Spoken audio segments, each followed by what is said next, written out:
কেমন আছো সবাই? আশা করছি সবাই ভালো আছো, সুস্থ আছো। গোবিন্দ সবাইকে ভালো রাখুক, সুস্থ রাখুক। রাধে রাধে বলে আজকের একটা খুব সুন্দর কথা তোমাদের সাথে শেয়ার করতে চাই। হ্যাঁ, এটাকে তোমরা যেভাবে দেখবে, যদি তোমরা এটাকে সুন্দর দেখো তাহলে সুন্দর, আর যদি তোমরা এটাকে জীবনে একটা কষ্ট মনে করো তাহলে কিন্তু কষ্ট। আচ্ছা, আমি তোমাদের কাছে জানতে চাই, কার কার একাকিত্ব কেমন লাগে? কারোর কাছে এটা খুব ভালো, আর কারোর কাছে এটা খুব খারাপ। কারণ একাকিত্ব ভালো তখনই হবে তাদের কাছে যারা একাকিত্বটাকে উপভোগ করতে পারে। আমাকে একজন ডক্টর বলেছিলেন যে একাকিত্বকে উপভোগ করো। তো আমি তখন ভেবেছিলাম যে একাকিত্বকে কি করে উপভোগ করব। তো আস্তে আস্তে সেটা বুঝতে পারছি যে সত্যি একাকিত্ব ভালো। মাঝে মাঝে যদি খুব কষ্ট হলেও জীবনে কিন্তু একাকিত্ব ভালোই। তাতে কি হয় বলো তো? কারোর প্রতি যদি কোনো রাগ, ক্ষোভ, হিংসা বা যদি অহংকার জন্মায়, বা তোমার যদি কারোর প্রতি এইগুলো জন্মায়, সেইগুলোকে ভাঙানোর কোনো তাগিদ থাকে না যে না, সে আমার উপর রাগ করেছে, তাকে এই রাগ ভাঙাতে হবে। কারণ কে তোমার উপর রাগ করবে? কারণ তুমি তো একা মানুষ, এই পৃথিবীতে একা রয়েছো।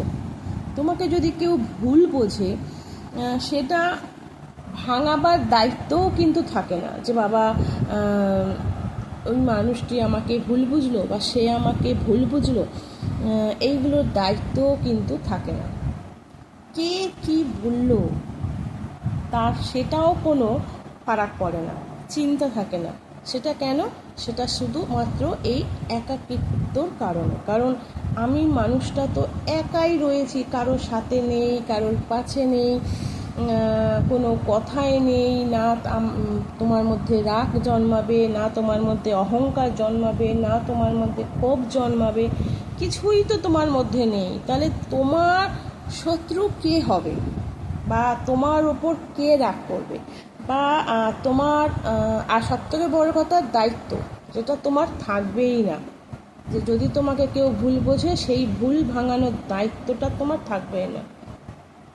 বুঝতে পারলে? তো এখন আমি সেটা বুঝি যে হ্যাঁ, আমাকে তাহলে সেই ডক্টর ঠিকই বলেছিলেন যে হ্যাঁ, একাকিত্ব উপভোগ করতে শিখতে হবে। কারণ এইটা না খুব একটা ভালো, যদি যারা উপভোগ করতে পারে আর কি। কারণ কারোর প্রতি আশা আকাঙ্ক্ষা কিছুই থাকে না, তুমি তোমার জগতে তুমি তোমার মতো করে থাকতে পারো। কেউ তোমাকে ডিস্টার্ব করার নেই, কেউ তোমাকে জিজ্ঞাসা করার নেই যে এটা কী করছো, কেন করছো, আরও অনেক কিছু। কেউ তোমাকে কিচ্ছু বলার নেই। যাই হোক, তোমাদের কেমন লাগে একাকিত্ব আমাকে অবশ্যই কমেন্ট বক্সে জানিও।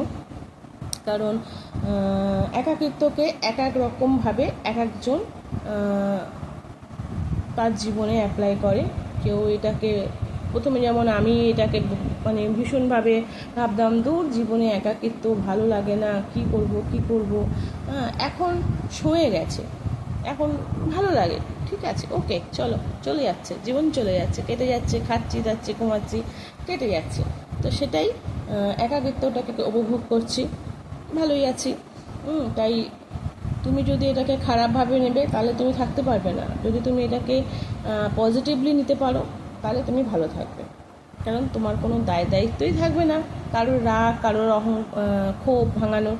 কেউ তোমাকে ভুল বুঝলে সেটারও কোনো দায়িত্ব থাকবে না ভাঙানোর, তাই না? তো চলো, জানি না আমার কথাগুলো তোমাদের কেমন লাগবে বা কেমন লাগলো। আমি আমার দিক দিয়ে বিচার করেই কথাগুলো বললাম। তো চলো, ভালো থেকো সবাই, সুস্থ থেকো, আর আমার পাশে একটু থেকো, তাহলে আমারও ভালো লাগবে। তাহলে আমিও আরও ভালো ভালো কথা তোমাদের সাথে শেয়ার করতে পারবো। যদি আমার এই ভিডিওটা ইউটিউব থেকে দেখো তাহলে প্লিজ চ্যানেলটিকে সাবস্ক্রাইব করে দিও। আর যদি ভিডিওটি ফেসবুক থেকে দেখে থাকো তাহলে অবশ্যই আমাকে একটা ফলো ব্যাক করে দিও। তো পাশে থেকো, সাথে থেকো। যদি তোমরা আমার এই ধরনের কথা পছন্দ করো তাহলে অবশ্যই আমি এরকম ভালো ভালো সুন্দর সুন্দর কথা তোমাদের সাথে শেয়ার করব, মোটিভেশনাল কথা তোমাদের সাথে শেয়ার করব। যদি তোমরা আমাকে সাপোর্ট করো, আর সাপোর্ট করলেই মানুষের উৎসাহ বাড়ে, তাই আশা রাখবো তোমাদের কাছে। তো চলো, ভালো থেকো সবাই, সুস্থ থেকো, আর ভগবানকে স্মরণ করো। রাধে রাধে।